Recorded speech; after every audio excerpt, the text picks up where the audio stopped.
Hi friends, എൻ്റെ ഈ അടിയനിയും പൂ ഞാൻ ഇടയ്ക്കിടയ്ക്കൊക്കെ ഓരോ വീഡിയോയിൽ കാണിക്കുന്നതാണ്. ഇത് നോക്കിക്കേ,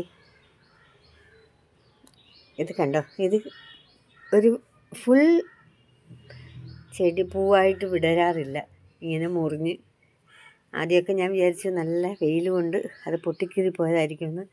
പക്ഷെ അല്ല കേട്ടോ, ഈ ഫ്ലവർ ഇങ്ങനെ തന്നെയാണ് വിരിയുന്നത്. മനസ്സിലാകുന്നുണ്ടല്ലോ കീറലും ഒക്കെ. അത് കണ്ടോ, ഇതിങ്ങനെ ജോയിൻ്റ് ആയിരിക്കേണ്ടതിന് പകരം ഒരു ഭാഗം കൊണ്ട് കീറിയാണ്. ഈ നല്ല മഴയത്തും ആ പൂവ് അങ്ങനെ തന്നെയാണ് ഇവിടെ ഇരുന്നത്. അപ്പോൾ നമ്മൾ പറഞ്ഞതുപോലെ നല്ല വെയിൽ കൊണ്ടിട്ടൊന്നുമല്ല ഈ പൂവ് ഇങ്ങനെ ആകുന്നത്, അതതിൻ്റെ സ്റ്റൈലാണ്.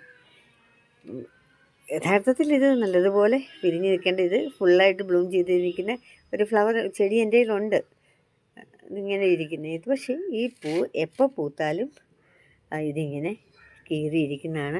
അപ്പോൾ ഞാൻ ഓർക്കുന്നു, അത് ഈ മൊട്ട് കണ്ടോ, ഈ മൊട്ട് കണ്ടാൽ അതിന് വലിയ കുഴപ്പങ്ങളൊന്നും ഫീൽ ചെയ്യുന്നില്ല. പക്ഷേ ഈ ഭാഗത്ത് ഒരു പൊട്ടൽ പോലുണ്ട്, അതായിരിക്കും ഒരു പക്ഷേ അത് രണ്ടായിട്ട് മുറിഞ്ഞു പോകുന്നത്. എൻ്റെ ധാരണ ഈ പൂ ഇങ്ങനെ തന്നെ അങ്ങ് വളർന്നു വരികയാണെന്നാണ്. പക്ഷെ നോക്കി എന്ത് ഭംഗിയാണെന്ന്, നല്ല ചുവപ്പും വെള്ളയും എല്ലാം കൂടെ കലർന്ന ഒരു പൂവാണിത്. നല്ല ഭംഗിയുള്ള ഒരു ചെടിയാണ്. ഇത് വലിയൊരു ചെടിയാണ് കേട്ടോ, നല്ല കോഡക്സൊക്കെയുള്ള വലിയൊരു ചെടിയാണ്. പക്ഷേ എൻ്റെ പൂക്കൾ ആ പൂവിൻ്റെ യഥാർത്ഥ ഭംഗിയോടല്ല വിടരുന്നത്, ഇങ്ങനെ കീറിയാണ്. ഇപ്പോൾ ഈ മഴ സമയത്തും ഇങ്ങനെ ഉണ്ടായെങ്കിൽ ഈ ചെടിയുടെ സ്റ്റൈല് തന്നെ അങ്ങനെ ആയതുകൊണ്ട് തന്നെ ആയിരിക്കും. ശരിയല്ലേ കൂട്ടുകാരെ? നല്ല രസമില്ലേ ഈ പൂവ് കാണാൻ?